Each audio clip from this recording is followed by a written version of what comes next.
കുറച്ചു ദിവസങ്ങൾ കഴിഞ്ഞ് ഗതാഗതം നല്ല ദിവസം നോക്കി മനോജിന് സന്ദേശം അയച്ചു. മനോജ് ഉടൻ തന്നെ എത്തി. പറയൂ ബാവ, വിളിച്ചു. ഇന്ന് നല്ല ദിവസം. അതെ മനോജ്, ഒരു ഡബ്ബ് ഉരുക്കി വെക്കൂ, നമുക്ക് പോയി ഓട്ടോ ഉണ്ടാകണം അല്ലേ? അതുപോലെ ഒരു വ്യക്തിയിൽ നിന്ന് കുറച്ച് പണം ചോദിച്ചു അവിടെ പോകണം. അതുപോലെ ബാവ, ഞാൻ വീട്ടിൽ പോയി ഒളിപ്പിച്ച പണം എടുത്തു വരും. അതുപോലെ മനോജ് വീട്ടിൽ പോയി താൻ ഓരോ മാസം കൂടി വെച്ച പണം എടുത്തു വരുന്നു. ഇനി രമണയും മനോജും ഒരുമിച്ച് മാധവയ്യ എന്ന വെട്ടി വ്യാപാരിയുടെ അടുത്തേക്ക് പോകുന്നു. എന്താണ് രമണ, സഹായം ആവശ്യമുണ്ടോ മാമയ്യ? ഇവൻ എന്റെ ഭാവമരുതി കുറച്ച് പണം സഹായം ചെയ്യാമെന്ന് പറഞ്ഞ് നിന്റെ അടുത്തേക്ക് വന്നിരിക്കുന്നു. നീ എന്റെ അടുത്തേക്ക് ആവശ്യത്തിനല്ലാതെ മറ്റെന്തിനാണ് വരുന്നത്? പക്ഷേ പണം കടമായി നൽകുന്നതിൽ ഞാൻ കുറച്ച് ജാഗ്രതയോടെ ഇരിക്കുമെന്ന് നിനക്ക് അറിയാമല്ലോ. അതെ അറിയാം, നീ വിഷമിക്കേണ്ട മാമയ്യ, ഞാൻ എല്ലാം വിശദമായി പറഞ്ഞു.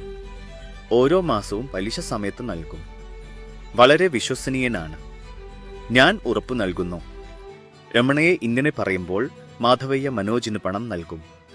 അതിനാൽ മനോജ് സന്തോഷിച്ച്, നിങ്ങളെ വളരെ നന്ദി, ഞാൻ ഓരോ മാസവും കൃത്യമായി പലിശ നൽകും, കൂടാതെ ബാബു നല്ലവനാണ് എന്ന് പറയുന്നു. മനോജ് രമണ ഓട്ടോ മകന്റെ അടുത്തേക്ക് പോകുന്നു.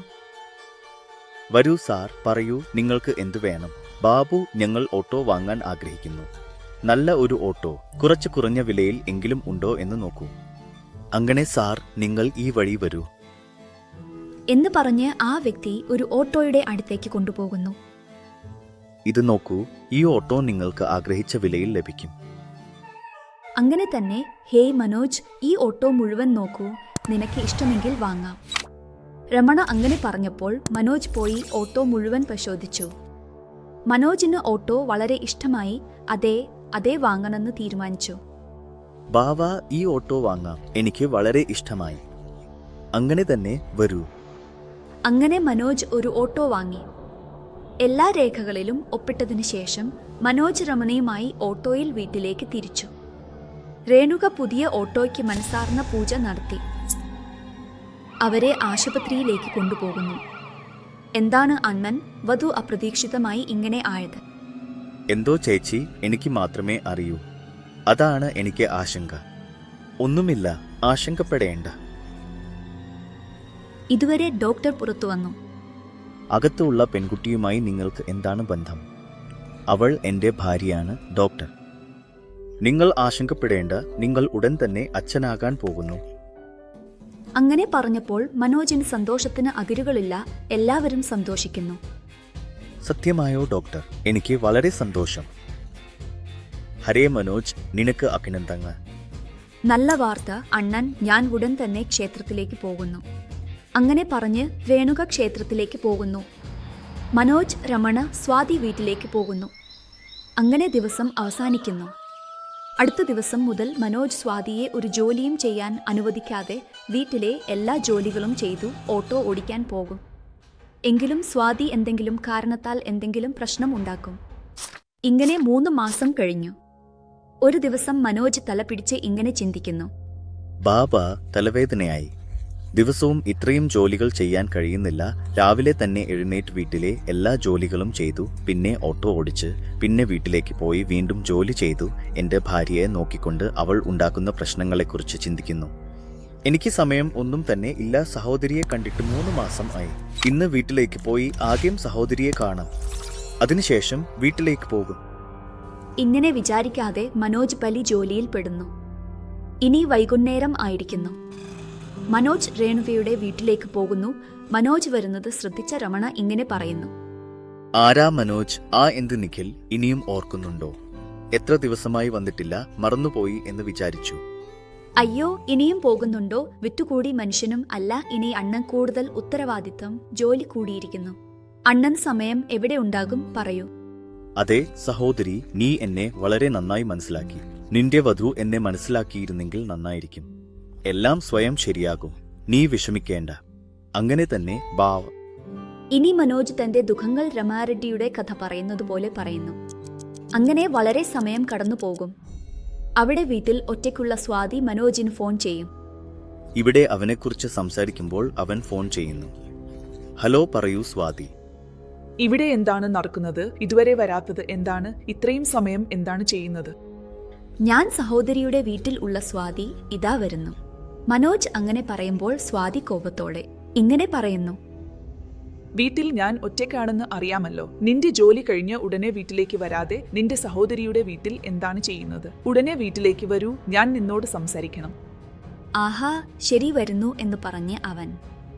മനോജ് ഫോൺ വെച്ചു. എന്തായാലും മനോജ്, നീ വലിയ പ്രശ്നമുണ്ടാക്കി.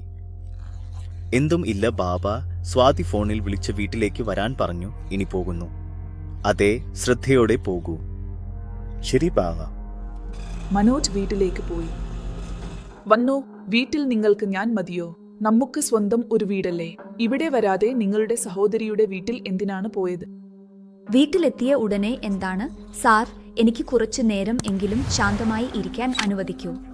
വീട്ടിൽ എങ്ങനെയെങ്കിലും ശാന്തതയില്ല, പുറത്തും എനിക്ക് ഇഷ്ടമുള്ള രീതിയിൽ ഇരിക്കാൻ അനുവദിക്കൂ. അതെ അതെ, ഞാൻ എന്തെങ്കിലും ശാന്തതയെ നശിപ്പിക്കുന്നുണ്ടോ? അങ്ങനെ അന്ന് തർക്കിക്കും. അങ്ങനെ ചില മാസങ്ങൾ കടന്നുപോകും. സ്വാതി ഒരു പെൺകുഞ്ഞിന് ജന്മം നൽകും. എല്ലാവരും സന്തോഷത്തോടെ ഇരിക്കും. പക്ഷേ സ്വാതി മനോജിനോട് എന്തോ പറഞ്ഞ് വേണുകയെ അകറ്റാൻ നോക്കുന്നു. മനോജ് സ്വാതിയുടെ വാക്കുകൾ കേൾക്കാൻ തുടങ്ങുന്നു. ഹാ, എന്റെ അച്ഛൻ എന്റെ വാക്കുകൾ കേൾക്കുന്നു. ഇതാണ് നല്ല സമയം. ഞാൻ തന്റെ സഹോദരിയെ അവനിൽ നിന്ന് അകറ്റും എന്ന് കരുതി മനോജിനോട്, എന്താ, എനിക്ക് ഇവിടെ ഒന്നും അത്ര ഇഷ്ടമല്ല, നമുക്ക് മറ്റെവിടെയെങ്കിലും പോകാം. അതുപോലെ ഞാൻ ജോലി ചെയ്യാൻ ആഗ്രഹിക്കുന്നു. ഇവിടെ തന്നെ നല്ലതായിരിക്കും അല്ലേ? വീണ്ടും എന്താണ് പ്രശ്നം? അവൻ ജോലി ചെയ്യുന്നത് എന്തിന്? ഞാൻ ഉണ്ടല്ലോ. എങ്കിൽ അത്രയും ജോലി ചെയ്യാൻ ആഗ്രഹിക്കുന്നുവെങ്കിൽ എന്റെ സഹോദരിയോട് പറയും, അവൾ എന്തെങ്കിലും ജോലി കാണും. അയ്യോ, ആ ജോലിക്ക് ഞാൻ പോകും. അവൾക്ക് വിദ്യാഭ്യാസം ഇല്ലാത്തതിനാൽ ആ ജോലിക്ക് പോകും. ഞാൻ വളരെ നല്ല രീതിയിൽ പഠിച്ചു, നിങ്ങളെക്കാൾ കൂടുതൽ പഠിച്ചു. എന്റെ വിദ്യാഭ്യാസത്തിന് അനുയോജ്യമായ ജോലി കണ്ടെത്തി ഞാൻ ജോലി ചെയ്യും. ഇവിടെ എനിക്ക് ഇഷ്ടമില്ലെങ്കിൽ ഇഷ്ടമില്ല, എനിക്ക് എതിർ പറയാതെ വീട് മാറ്റിയാൽ നല്ലത്. വിദ്യാഭ്യാസം ഉണ്ടെങ്കിൽ ഇത്രയും അഹങ്കാരവും വേണം. ഏതെങ്കിലും ജോലി താഴ്ന്നതാണെന്ന് പറഞ്ഞ് സംസാരിക്കരുത്. അത് ഓർക്കുക. ഓരോരുത്തരെയും അവരുടെ ജോലിയെയും ആദരിക്കണം. സംസ്കാരം അറിയില്ലേ? നിനക്ക് വേണ്ടത് നിന്ന് മാറിപ്പോകുക മാത്രമല്ലേ? നിന്റെ ഇഷ്ടം പോകാം, പക്ഷേ എന്റെ സഹോദരിയെ താഴ്ത്തി സംസാരിക്കരുത്. എനിക്ക് എല്ലാം അറിയാം. നിങ്ങൾ ഇവിടെ നിന്ന് പോകാൻ ശ്രമിച്ചാൽ ഞാൻ കൂടുതൽ സന്തോഷിക്കും. ശരി, അങ്ങനെ തന്നെ. കുറച്ചു സമയം കഴിഞ്ഞ് രേണുകയും രമണയും മനോജിന്റെ വീട്ടിലേക്ക് വരുന്നു. അണ്ണൻ, എന്തെങ്കിലും മരുമകൾ, നിങ്ങളുടെ വധുവിനോട് സഹോദരി പോകുക. അങ്ങനെ തന്നെ അണ്ണൻ. മകൾ ജനിച്ചപ്പോൾ മനോജിന്റെ മുഖം പ്രകാശിച്ചു. ചെലവുകളും ഉത്തരവാദിത്വങ്ങളും കൂടുമ്പോൾ ശ്രദ്ധയോടെ ഇരിക്കുക. സഹോദരിയെ നന്നായി നോക്കുക. ബാവ, ഞാൻ നോക്കിക്കൊള്ളാം. എന്താ, എന്റെ മരുമകൾ എത്ര സുന്ദരമായി കാണുന്നുവെന്ന് നോക്കൂ. അതെ രേണുക. അങ്ങനെ അവർ ആ ദിവസം അവിടെ തന്നെ നിന്ന് വളരെ സന്തോഷത്തോടെ ഇരിക്കുന്നു. അവരുടെ സന്തോഷം കണ്ട സ്വാതി മാത്രമോ കോപത്തോടെ കത്തുന്നു. തുടർന്നുള്ള ഭാഗം കാണാൻ ഞങ്ങളുടെ ചാനൽ സബ്സ്ക്രൈബ് ചെയ്യുക.